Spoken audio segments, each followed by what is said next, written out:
Program just a couple of seconds. We'll have the Wednesday night edition of the Buddy Martin Show. We're heard 4 nights a week here, Monday through Thursday. Got a terrific show for you tonight. Hope you'll stick around. We're going to have some terrific guests and a little commentary. I want to hear from you tonight. Are you listening out there? I want to hear from you. All right? We got things to talk about right here on the Buddy Martin Show. Tell your friends and neighbors. We're on the air right now.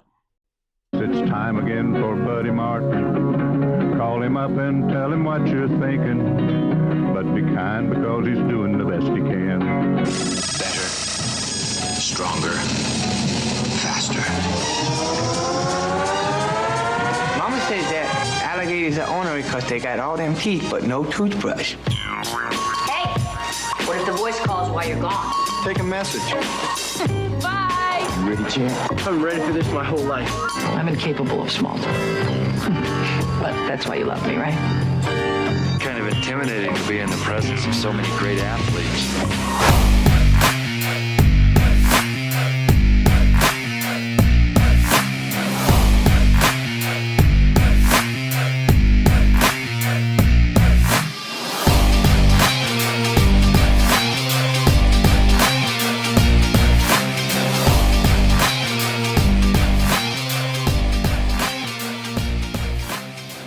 Good evening and welcome to the program. I'm Buddy Martin. This is a Buddy Martin Show. Nice to have you tonight. We got lots of good stuff to talk about. Some old friends, some new friends, and with some news. We'll keep you attuned to that. And just off the top, before we start, Scott Carter will be. In fact, let's do this. Let's put the names of the guests up so you know. Look, I've said this a lot of times. A lot of people got better hosts on the show, all right? But nobody's got better guests than us. We get them all the time. And we do appreciate what they do. These people are busy. They come aboard with us, and these are three tonight. You know Scott well. You know David Moulton well. Lee McGriff hasn't been here in a long time, and I enjoyed my conversation with Lee tonight. So we will talk about that. Before we hear from our sponsor, I want to say, listen up. Listen up. You have spoken. We have heard you, all right? We're going to shake things up around here soon. Just wait until you see what happens. Some things I know for certain, some things I think maybe, and some things, if they happen, long shot, fantastic, all right? And here's the deal. We want to have a better input from you. We're going to have new guests, new co-hosts. One in particular we've had in recent weeks. She has been a big hit. She'll be with us more often. Got a plan. Brendan Martin, the Genius Boy producer, is working on a plan to try to get you folks on the air with me more often. Maybe even call in. We'll see about that, how that works out. And so this is going to be quite a challenge and quite an experiment and a lot of fun. All right? Because we got the stuff here, okay? We got people, we got guests, we got you. We've been around longer than most everybody, except Methuselah. I'll just say good evening to you out there. Dan Bond, always there. He writes good stuff. Still talking about Trinity. Donald Wilder, good to hear from you, my friend. Tight softball game. Well, keep us up to speed, David. Donald, I can't keep up with all that. Howard Lovering, nice to hear from you again. All you folks out there, let's hear from you. I want to hear from you tonight. Talk it out, and we'll tell you some news about what's happening in the Gator Nation. And before I start, I just want to say this. Good news, personal note, forgive me, but I have to say this. On this particular award. This is the award for the FPRA, Florida Public Relations Association, top communicator in Marion County. And the name on it is Tom James, my good friend Tom James, was named that, got that. And we're so proud because it's named after my father. At the top, you see Wilton F. Martin, Individual Communicator of the Year, Tom James. So my late father would be very proud, and he would love Tom. He didn't ever know him. So congratulations to Tom James. I know Dad would be really proud. You guys will be pals. Very proud of that organization and what they do for my father. The chapter's named after him because he founded it. And it's a statewide organization, a good group of people. Nice job of the FPRA. Nice job, Tom James. Proud of you, buddy. That's wonderful. Wilton would be just thrilled. All right, let's do this. I think my man Scott Carter's in the house. We're going to hear quickly from.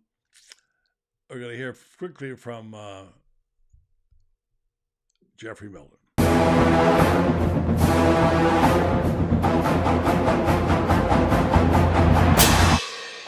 Jeffrey, what are you doing? Well, I'm joining the band, of course. Since Meldon Law is the official law firm partner of the Florida Gators, I want to help.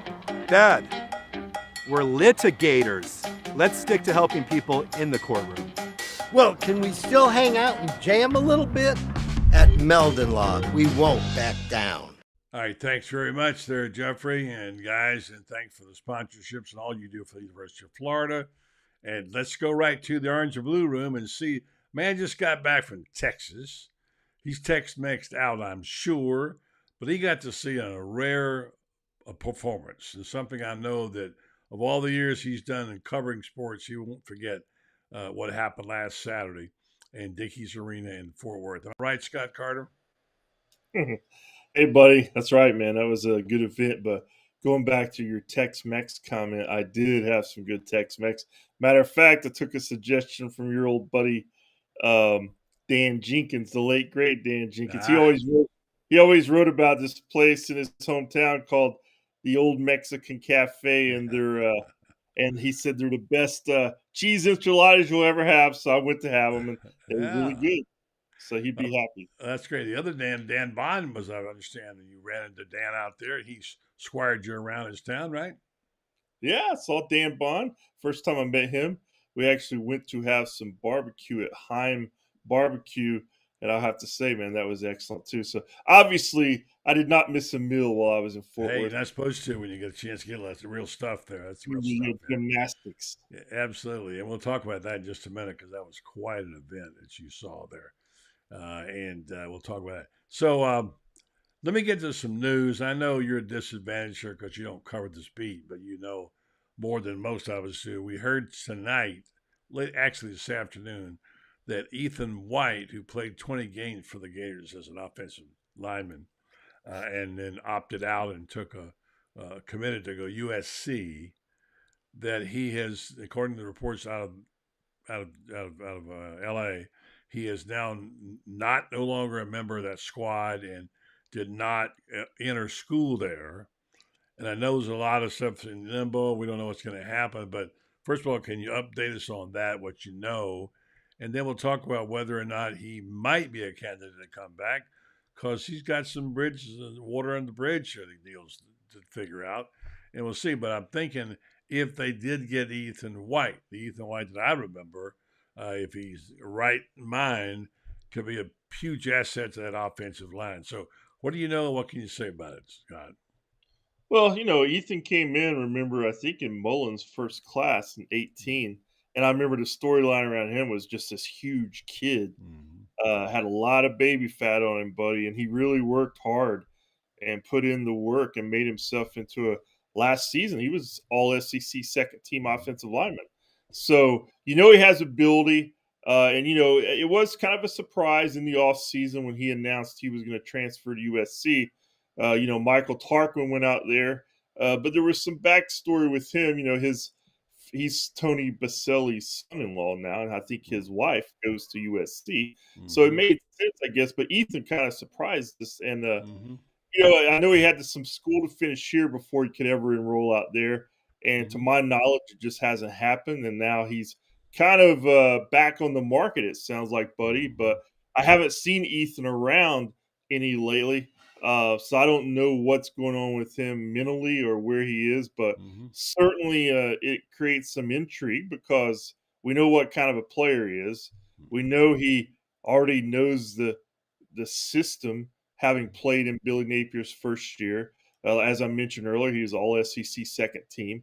And I think he's got a NFL future if he if he's in a good spot and can continue to improve. So, yeah, we'll just have to kind of watch that. I mean, I haven't heard anything around Yeah. today that Ethan is coming back or whatever. I know it's one of those things where the Gators' offensive line after the spring game was certainly something that Billy Napier addressed, and I think caught fans' attention. I don't think it was their finest performance. And now, we'll see with Micah Maskua's kind of status is up in the air. Obviously, Ethan White could come back in and just fill that spot if Maskua is not around, because Yeah. Maskua was kind of brought in to help replace White and Tarquin. So it's certainly it's the dominoes of the college football offseason, buddy. I think Yeah. I Good way to think there'll put be it. a lot of interest in Ethan White wherever he ends up. Yeah, for sure. You don't get find those kind of bodies 6'5", 331, just falling off the back of turnip truck, especially with 20 games in the SEC. And I wish him all the best, whatever he chooses. But it would be a nice little, I hate to say it this way, but fate kind of owes Billy Napier one somewhere along the way. It seems like he needs a break. He Yeah, needs to get a break. Yeah. So yeah, he needs a break, and I think that would be an unexpected one for sure, yeah. considering Maskua's status. So, I've got to believe that if they're interested, uh, they'll go after him, obviously. And Ethan, you don't know where his head is. I don't know what his plans are. Uh, but I just find it. I just find this whole era that we're in, Billy.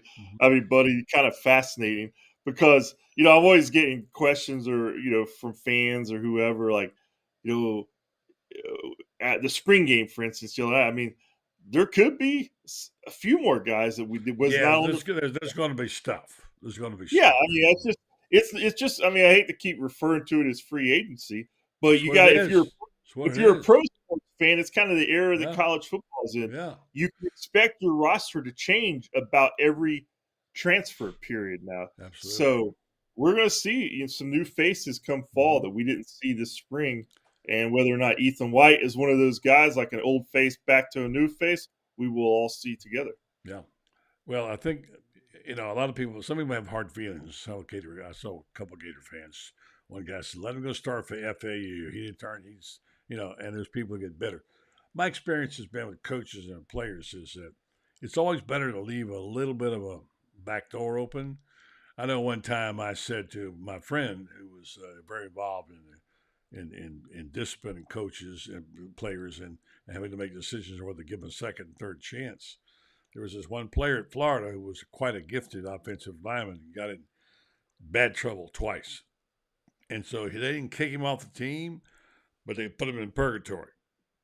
I mean, you know how that is. I mean, literally speaking, in purgatory. And I said, well, is there a chance he'll come back to play? And he said to me, well, I'll put it to you like this. He's in Hawaii with a rowboat with only one oar. We'll see if he gets back. And that's what you have to do. You got to earn it back. So that's probably part of that right there. All right. So there's also some news in the portal other way, and this is where I keep expecting to hear more. On3's got a list of people who are in the portal, and I'm sure there are smarter reporters out there who know how to find the information than me. But here's a couple that I got my eye, and I'm sure many of you fans out there is that apparently Bear Alexander, the Georgia defensive lineman, is expected to visit USC this weekend. Okay. And so he's a top player in the portal. So there are some choice players available. And who knows who will get them. Certainly USC will get their picks. That they say there's no hanky-panky in NIL, but there also is. It's just the way nature of the beast. We'll see what they come up with. Then here's one today. Alabama cornerback Traquan Fagans, apparently a transfer portal. He was a top 150 recruit in class 22. So he's obviously got some stars next to his name.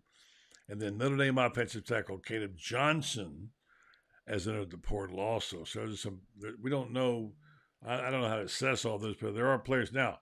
By the same token, not everybody's going to get in. Not everybody's going to get a place. There'll be some people, like the game of musical chairs. When they stop the music, someone's going to be left standing with no seat, and that's the bit down part of it. So I do think it's an opportunity for players to get a mulligan and maybe go on and have good careers. And I'm not against it at all. I just think it's kind of a complicated process. Yeah, it is, and you always have to do your research too, because you're going to hear a lot of new names in the transfer portal after spring football. And what does that mean? Well, it's going to mean different things for different guys. Some it's going to be about playing time. Mm-hmm. Some it's going to be a relationship at that school that went bad. So, what kind of baggage might he bring to your program? Sure. And then you're going to have some guys, quite frankly, buddy, who just probably didn't go to class, probably didn't make the grade. And there is that element called academics. Yes. So now they're trying to find a reclamation project, and some of those guys, they'll have to go to maybe junior college, or they can get admitted somewhere else and still have a chance on the D1 level. So you're going to hear about a lot of that, I think, in the next 2 or 3 weeks as the portal gets moving again. But I don't think it's not going to be anything like it was, after December. But, Florida does have a few scholarships available. So, and Billy Napier addressed it, the other night after the game. Hey, we're still looking for a quarterback. So, and that's not the only position they're looking for. So, right. I'm sure there'll be some action. A lot of conversation about that. It's mostly about the quarterback at every school. And now there's some rosters like Ole Miss has got 3 guys, all good players, and can they hold them? And after the spring game, coaches are reluctant to put out depth charts because the third guy may just be out here, gone, and goes playing someplace else. So some of that's going on as well. Well, let me take you back to Dickies Arena in Fort Worth last week. Let's talk for a second about the moment that you witnessed, the young athlete that you saw.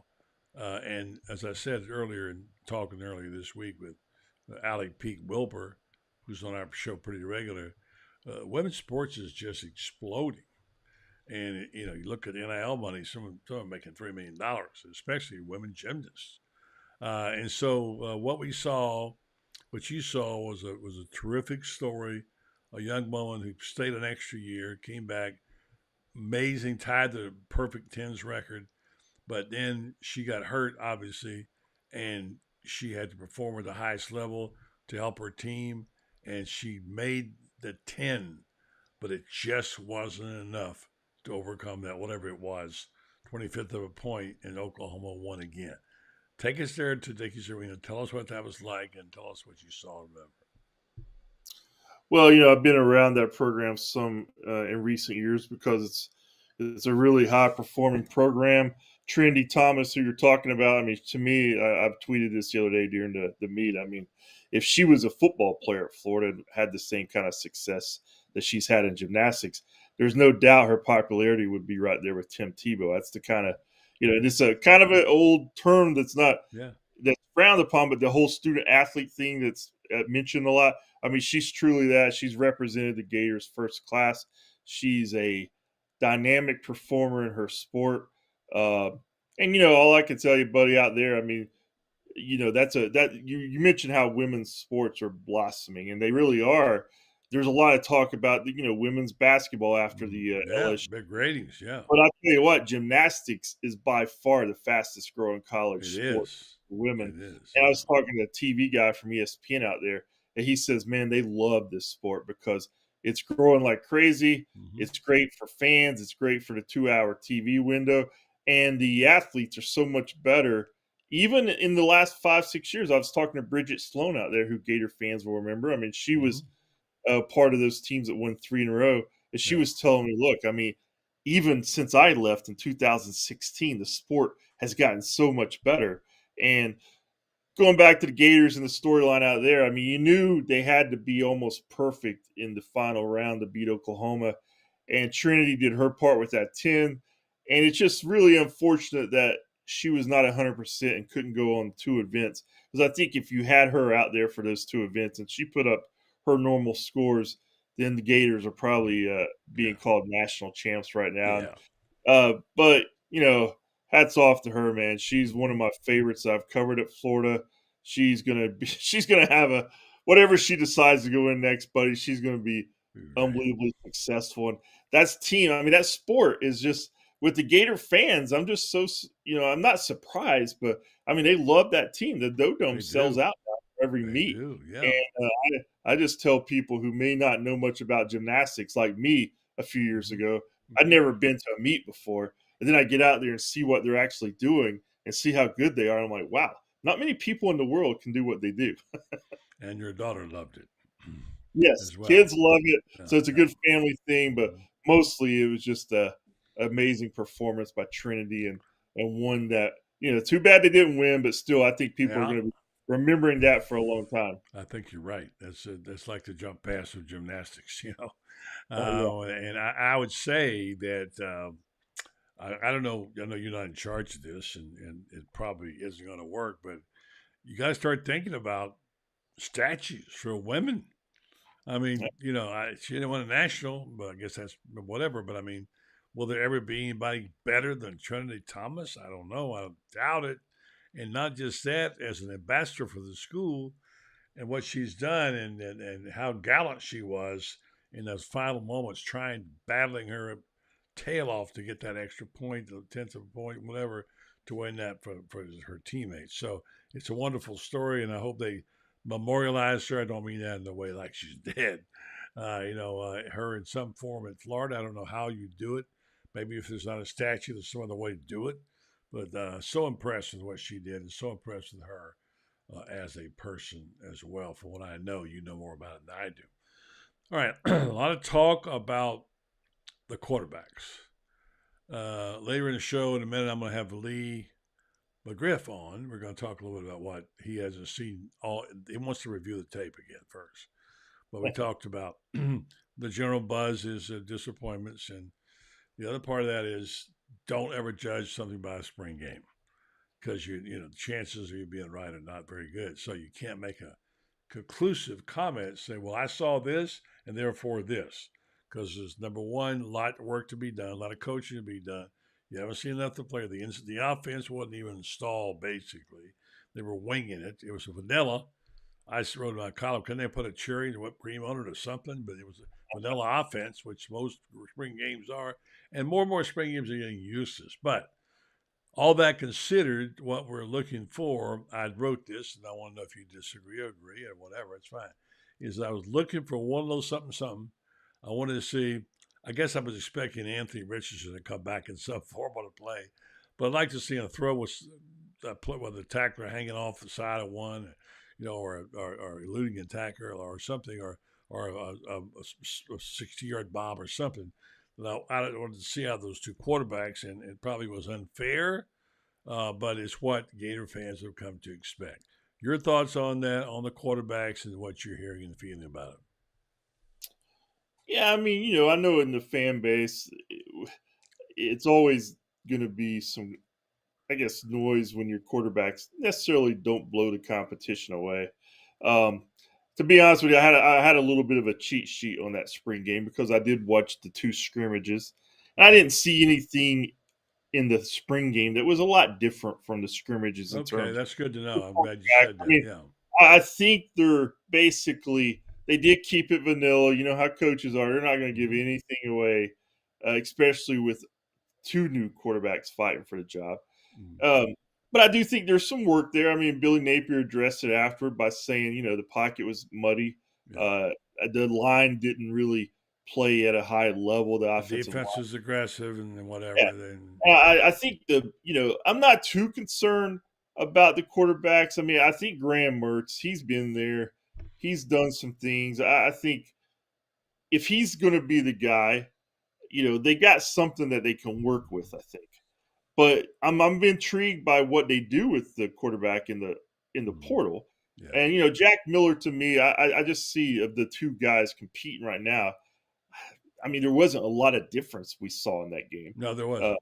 I In fact, mean, there were you a sort couple of, of throws Miller made that impressed me a little more than what I saw from the other yes, guy. But I mean, I can't base on that. I can't go. But he does throw a nice ball sometimes. yeah. I mean, there's just no clear cut leader. I think there's a lot of work to do over the summer for those guys to get better. And I also think, buddy, I mean, we're used to, we're kind of in this little window here of being wooed by Anthony Richardson's physical skills, but the kind of mediocre consistency. And now you got a couple guys that can't nearly compete with Anthony Richardson physically. But if they can manage better, the Gators can actually, be successful in offense because it's going to be built around the running game. Let's not kid ourselves. They've got a really talented backfield. But they're going to have some help at the line. And I think that my biggest takeaway from the spring game, and I'm like you, I don't swing either way. I was impressed with what Austin Armstrong, the new defensive coordinator. Yeah. I thought the defense was really good, and Billy said it after the game. He says, "Look, we didn't look good on offense, but guess what? The defense didn't make our job easy either." And Billy kind of lets his assistants call that game, offense and defense, and he's more of a observer out there. So I thought Austin Armstrong kind of made a nice first impression with the Gator fans. But again, we know what they're looking for. And if I was a coach, I'd have one rule on spring games. I would have, okay, here's what we're going to do. We're going to throw about 9-10 touchdown passes, and then we'll work on defense. Yeah, exactly. Give them some points, We're right? always happy at that. Yeah. But I realize that that's a hard sell to the defensive guys. And then people will say, "Well, what's wrong with our defense?" So you can't win now. Agent of beast. Yeah. So we'll see what it's going to be. I like a lot of things with the program. We got to see some numbers change next year. And Scott Carter, I can't thank you enough. It's always good to have you on the show and catch up to you. And I hope life is going well for you. And by the way, comparing those guys to Anthony Richardson is kind of like comparing you and I as writers to Dan Jenkins. It's just not fair, right? He's still the best of all time. Matter of fact, while I was in Fort Worth, I went to a used bookstore and so they had a signed copy of one of his books. Oh, I'm like, great. I mean, I've got all of his books almost, but I went ahead and bought it. So, okay, let's. That's great. I mean, there's nothing better. And I'm fortunate to have all of them here too. And by the way, you got my whole library. You're the only person who's got it. You got it. If something happens tomorrow, Scott's got all my books. Okay, I gave it an early will to Scott and say, "Here, I stuck him with him." So, that's right. Scott, thank you so much, my friend. Welcome back, and we'll catch up to you again soon. All right. All right. See you, buddy. All right. Scott Carter, one of the truly great guys, and good job by him. Thank you, Scott. We're going to do this real fast because we're running behind. We're going to do a commercial, and then we're going to come back, and we got Lee McGriff. Things have certainly got a little out of hand lately when it comes to just buying our everyday necessities. Just look at gas, streaming services, and heck, even chicken wings. Well, there is one necessity that shouldn't cost a ton: taking care of yourself and helping fix all the aches and pains in life. And the fine folks at Titan MRI agree. With costs a fraction of what you'd pay at a hospital, you'll not only save money, you'll be taken care of by staff with over 20 years experience. So when you need an MRI, call Titan first, and you can go where your doctors send their families. Now offering CAT scans. Deja vu all over again. This guy I talked to a lot the last few years. Really missed my visits with him. He doesn't need us. He's gone on to bigger and better things. Lee McGriff joined the program, the University of Florida Hall of Famer, former color analyst for the Florida Gators. And Lee, it's good to talk to you again, my friend. Likewise, buddy. I always enjoy it, whether we're on camera or not. I love talking. Swapping lines, talking ball. First of all, folks want to know what you've been doing. I know you got a business going. You got a grandson playing ball. Another McGriff. We can keep producing those McGriffs. That's a good thing. And so since you left the microphones, tell us about what's been going on.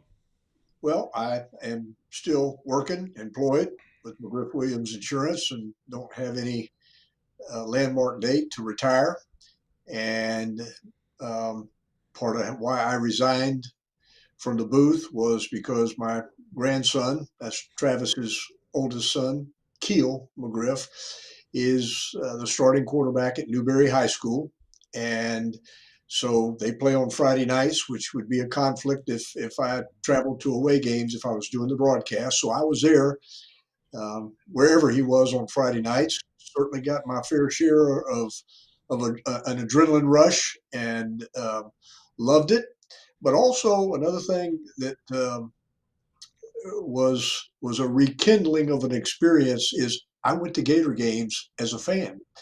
And maybe before the Utah game, I was feeling very strange, just disconnected and, not because I realized that it'd been an awfully long time that I'd been to a Gator game when I was not responsible for something, whether I was playing, coaching, broadcasting, or a dad. And I realized the last time I had done that was when I was a senior in high school. So I thought, I need to go. Well, the Utah game turned out to be a great game, and I had fun just being a fan. It was great walking to the stadium, in the stadium, and at first I was a little intimidated, thinking, I don't know much. Somebody's going to ask me something or whatever. Where's my papers? Where's my sheets? Where's my stuff? Yeah, but I had fun, and I went to several games, so that was good. Yeah. And I will go again, but I'm loving my Friday nights, following my grandson, and still following our Gators. Sometimes it's just fun to be a spectator. I just got through of a 4-day binge of watching ball, watching the Orange Blue game for work, and then I just watch over a period of 4 days, watch 11 other sporting events just as a fan on TV and whatever. So it's fun to do that. That's why we got in this stupid business to begin with, because we like going to ball yards so much and or playing. Well, I know you saw part of, whether you were there or whether you actually saw it on TV or replay. Have you seen the Orange and Blue game this spring?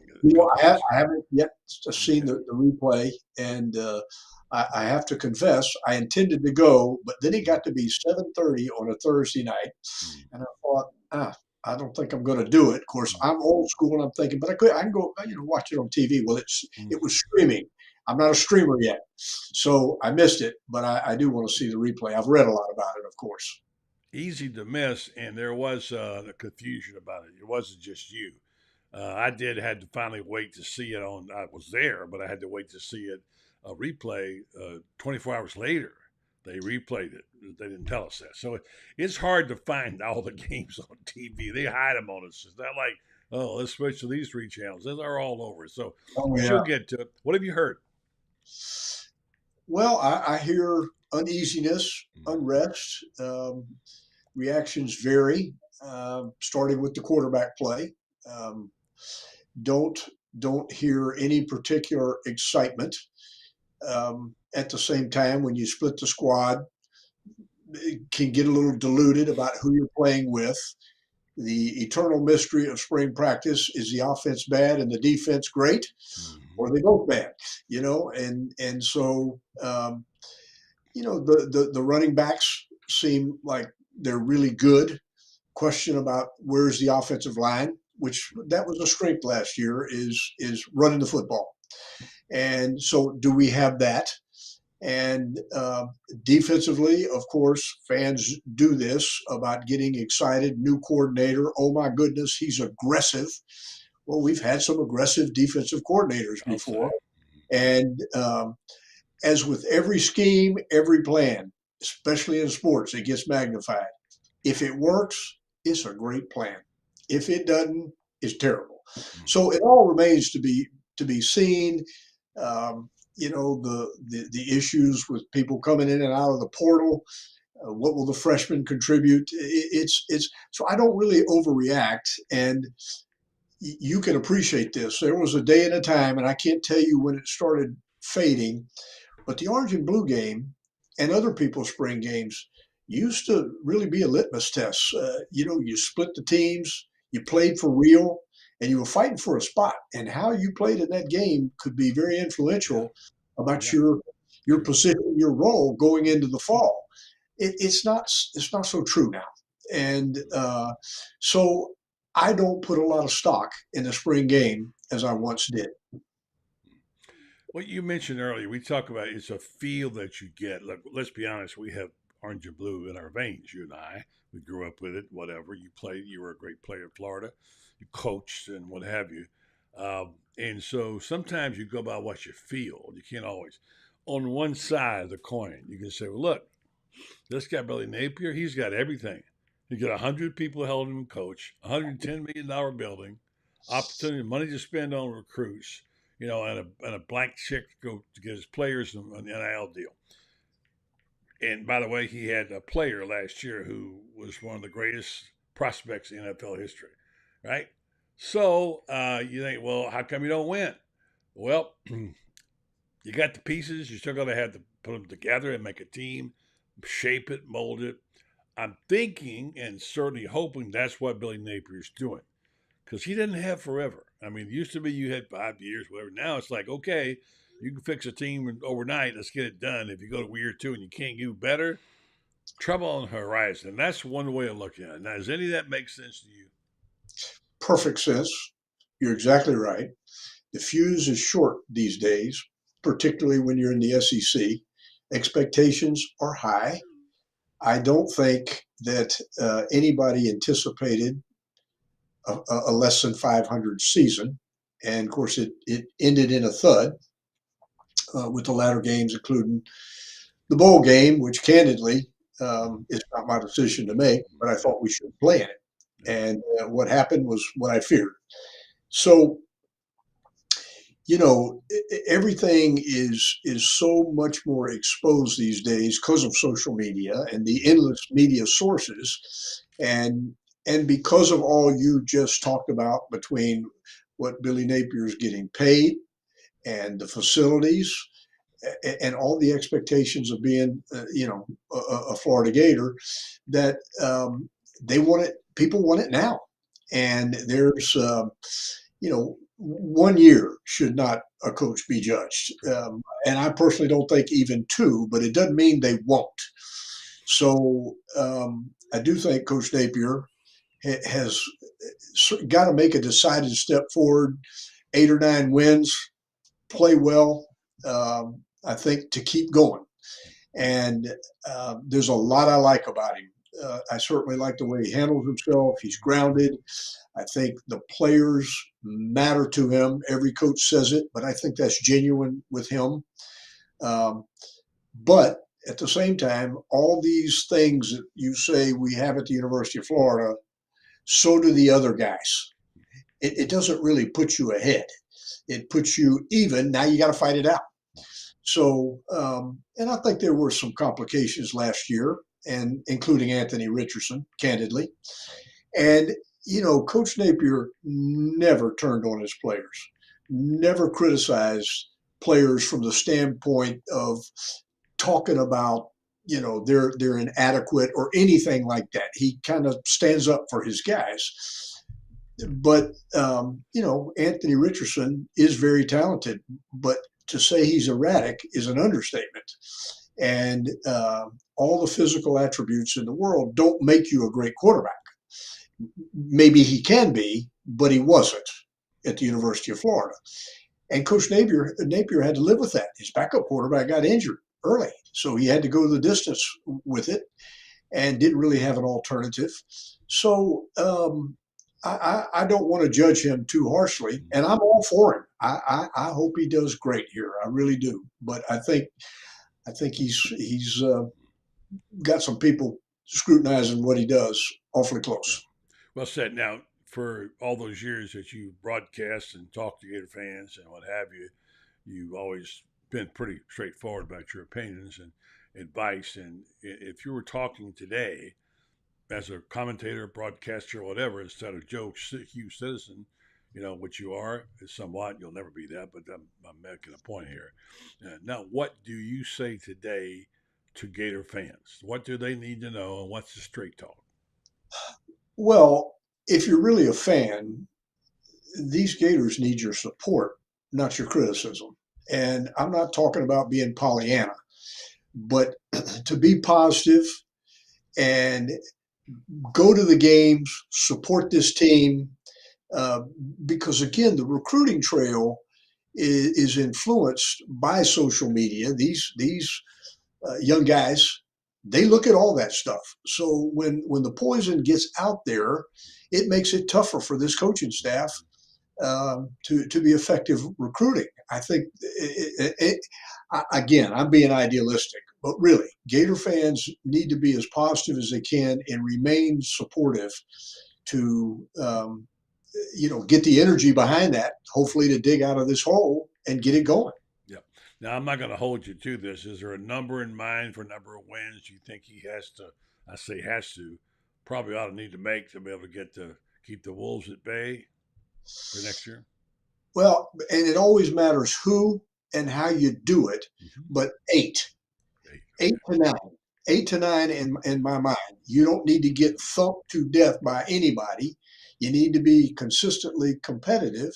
And obviously, there are some landmark games that Gator fans want to win, and that's all part. Wherever you are, that's true. You can't keep getting thumped by Georgia and be okay here. You can't now have Tennessee dominate you every year. So FSU either. So there you go. Got to win. Ones, yeah. Yeah, and you got to win your fair share of SEC games. Not 500. You got to do better than that. Pretty tall order. All right, here's your history lesson. You, great player, came from Tampa Plant, came up here and played for Coach Dickey, became a world-class receiver, all SEC Hall of Famer, played a year in the NFL, coached, and you know the game really well. As a fan and as a coach and as a spectator, can you recall in your time when the passing game came into play? Because I remember when it started in the early 60s with Fred Pankos later on. I'll put it in along with, others. And a lot came from our cousins up in Tallahassee. But having said that, the evolution of the pass, which has become the weapon of choice at Florida, at least was. Can you think back the games you called, played, seen, to one or two of the most important and most impressive throws that you can think of in Gator history? Oh, my goodness. That's a lot of them. I'm going to give you one right off the bat. Just give you a Carlos Alvarez 1969 John Reeves. You probably weren't here to see that. You were too young. But that would be one to have to go down in the Hall of Fame for sure, that one. But what else do you recall? I mean, anything else you recall or seeing or thinking? Well, I don't know if I can pick moments or whether in fans' mind they were life-changing, but the passing game really came alive with Steve Spurrier in the mid-'60s. And as you said, at the same time, Bill Peterson's coaching FSU, and they're throwing the ball all over the place. But I remember, this is just me personally, I happened to be on the sideline. My dad could arrange that every once in a while. Gators are playing FSU, and Steve Spurrier, who was bigger than life, and buddy, I've never said this to you before, is legendary, and as great a coach as Steve Spurrier is, I still think of Steve Spurrier as the player. Yeah. In my heart, he's still Steve Spurrier, the player. And so they're playing FSU, heated game. He rolls out, and Jim Yarborough, at the time, Jim Yarborough was 6'8", and we're talking in 1965 or so. Punjab. Yes. And Steve is rolling out towards the boundary on the home side where I am. And he, like Steve could do, he waved at Yarborough to turn it up. Yarborough turns it up. Steve floats it down there. He makes a diving touchdown catch. And Steve came off the field laughing. He thought that was funny. And I thought, wow, in the heat of battle, what about that? He made all kind of great throws. Of course, as you said, next up really in the throwing game was John Reeves. And, there was a passing, talking about another play against FSU. There's photos around about in a little drizzling rain. We were throwing the ball great. Carlos Alvarez makes a fingertip catch. Diving. Got it right behind me on the wall. It's a fingernail catch. Going into the south end zone.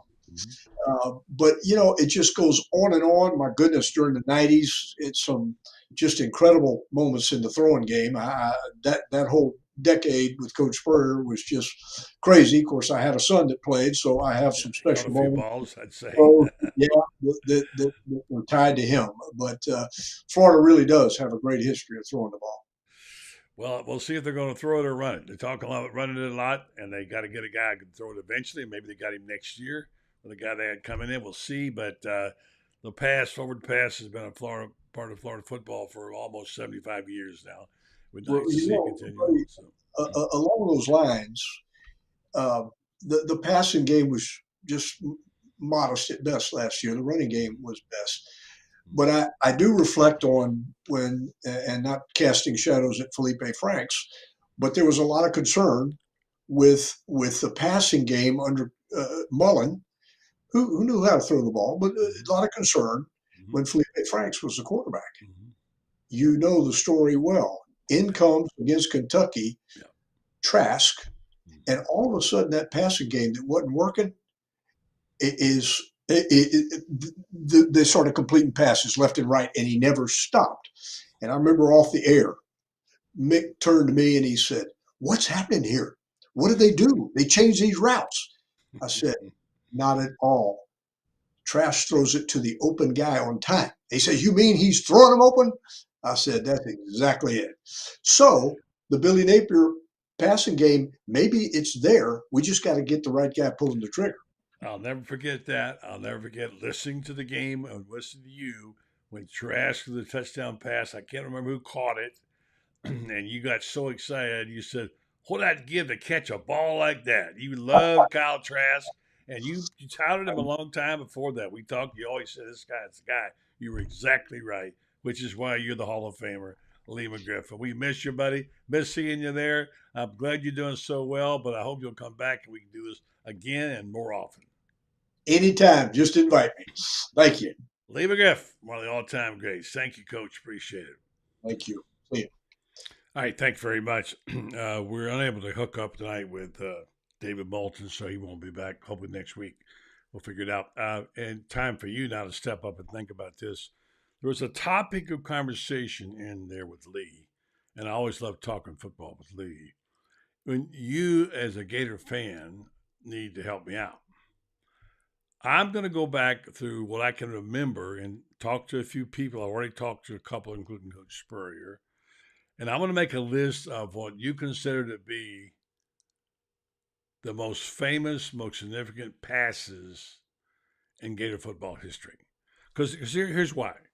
As you notice in the conversation with Lee, Florida didn't throw the ball around much until Spurrier got here.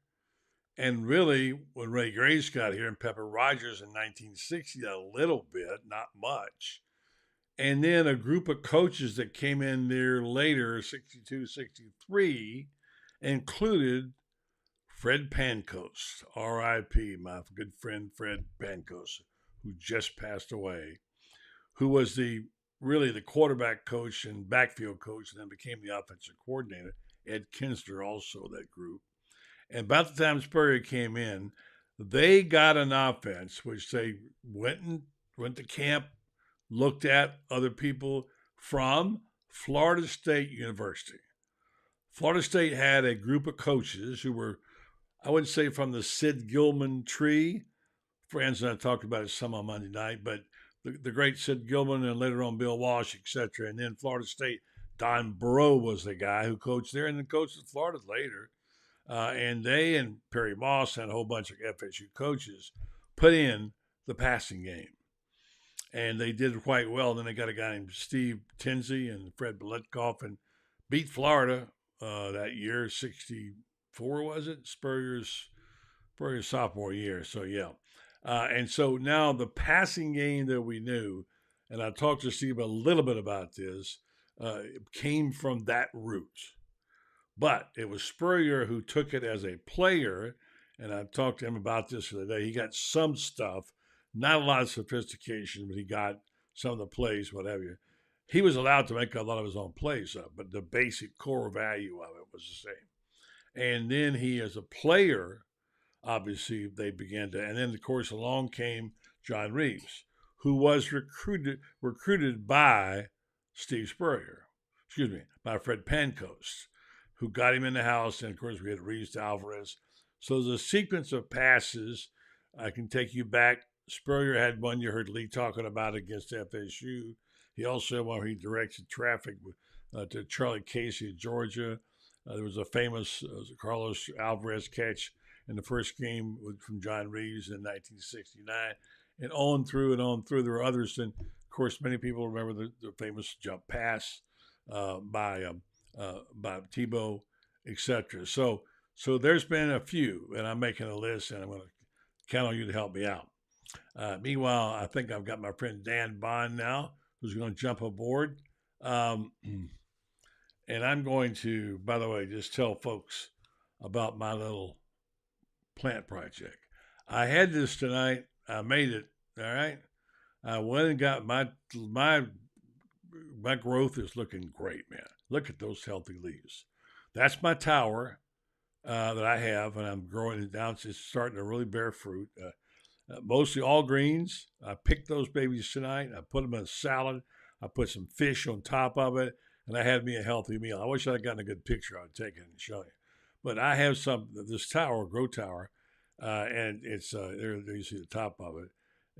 It feeds itself. You put water in it, and it just waters every day.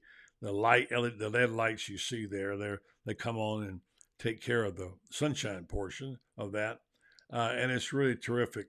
Um, and I just want to let you know about it because we're making some of these available to you, and you can make a meal out of it, like I like to show here. This wasn't what I had tonight, but if you want to eat healthy, you can farm to table, as they say. You pick it right off your grow tower and take it right to your plate and put your salad together, which is what I did here in this case. Look at that healthy food. And then, of course, there's the organic beef and lean beef, whatever. So, and tonight I had fish. So I highly recommend, if you're concerned about the price of groceries, you can purchase one of these for so much a month. I don't know exactly. Go to buddytowers.com, buddytowers.com. You'll learn more from there. Let me know if I can help you. DM me. I'll get my daughter Laurie on it. I'm pretty sure Ben Troop's mother is now going to purchase one. And you then, if you so choose, you can also have your own little franchise. You can make money by also selling them or whatever they do that. So check it out. All right. We got more. Let's go get Dan. He's jumped in here for us tonight in the last minute. Dan does a terrific job for us on softball as well as gymnastics. He hasn't gotten into the softball season, but he will now. Good evening, Dan. Yes, sir. It's starting to roll now. They got the yeah. big Tennessee series this weekend. That was an exciting game to watch tonight. Well, tell me, I didn't catch up. Was it a grand slam? Emily Wilkie was in bottom of the seventh. They had two on board with no outs, and then they bunted over to move to second and third, and then they intentionally walked to load the bases to get to Wilkie, and then it was 2-0 pitch, and she just crushed it right down the middle, hit the scoreboard. She knew it as soon as she hit it. And a great moment was the Walton came from behind and dunked her with the Gatorade bath while she was interviewing with ESPN. And the announcers were talking about. Oh, really? The coach did it while she was on the air. So have you ever seen a coach dunk a player? And not on live TV. No, I haven't. So that was fun to watch, and definitely this matchup with Tennessee. Tennessee has three great pitchers. Florida's starting to hit the ball well. Obviously, Skylar Wallace is SEC Player of the Year candidate. Three home runs in one game? Right. She's on a tear. Wow. She was 6-7 in the Georgia series, and they were talking today about how all she was talking about was the changeup that she missed to make it that one miss where she got out, which is great to hear. That she's that kind of a competitor and is more focused on, as they say, hate to lose versus love to win kind of a person. Well, I'm talking about that very thing to Coach Spurrier today, and he's worried that too many coaches don't hate to lose.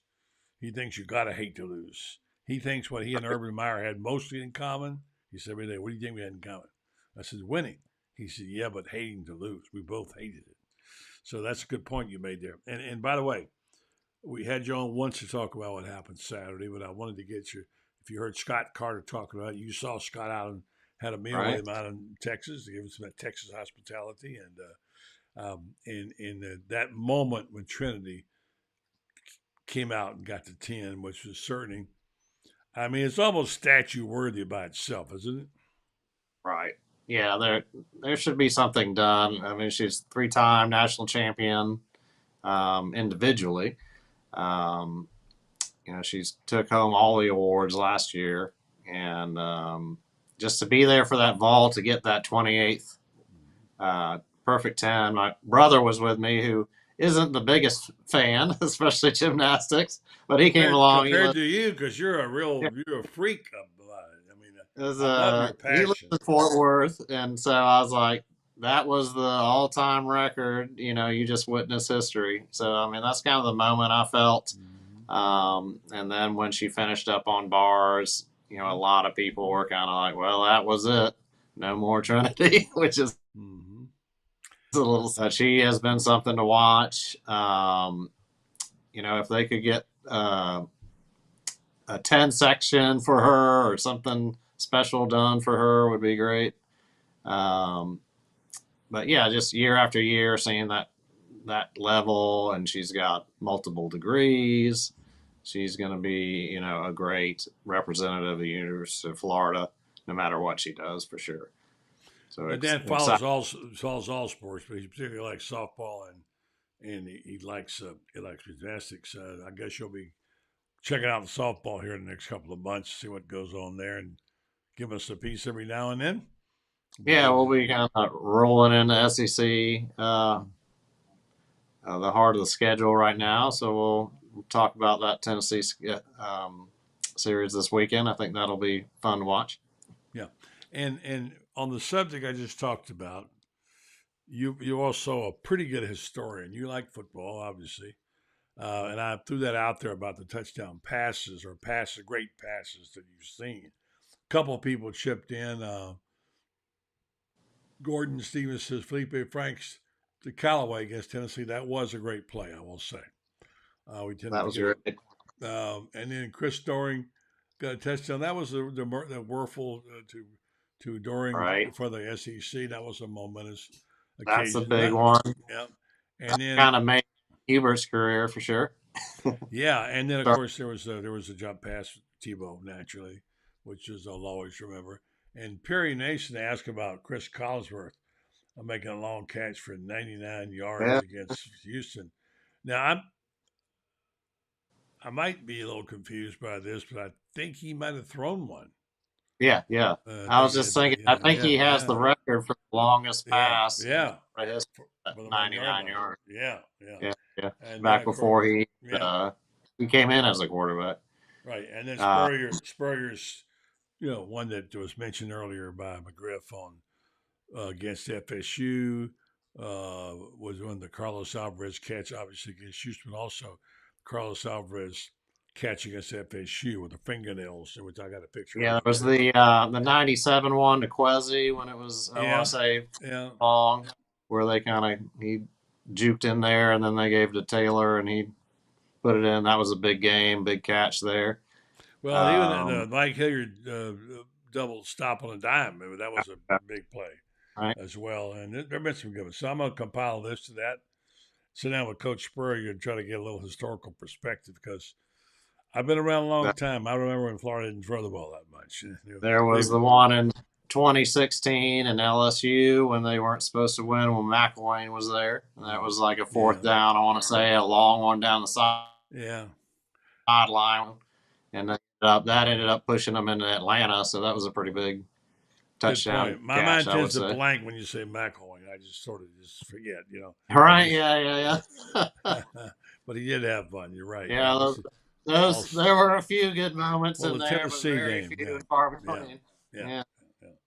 All right, so that Gaffney catch in the end zone that he dropped in Tennessee, I think I was at that game. I think he did drop it. Really, to be honest, I was at that game. Yeah, but that was a fun game to watch. Yeah. So, I'll give you got about a minute going where I got to go off, and I didn't get your full take on the orange or blue game, or what's the news out in Texas, and what's the feeling about what people saw and what you're hearing among your friends.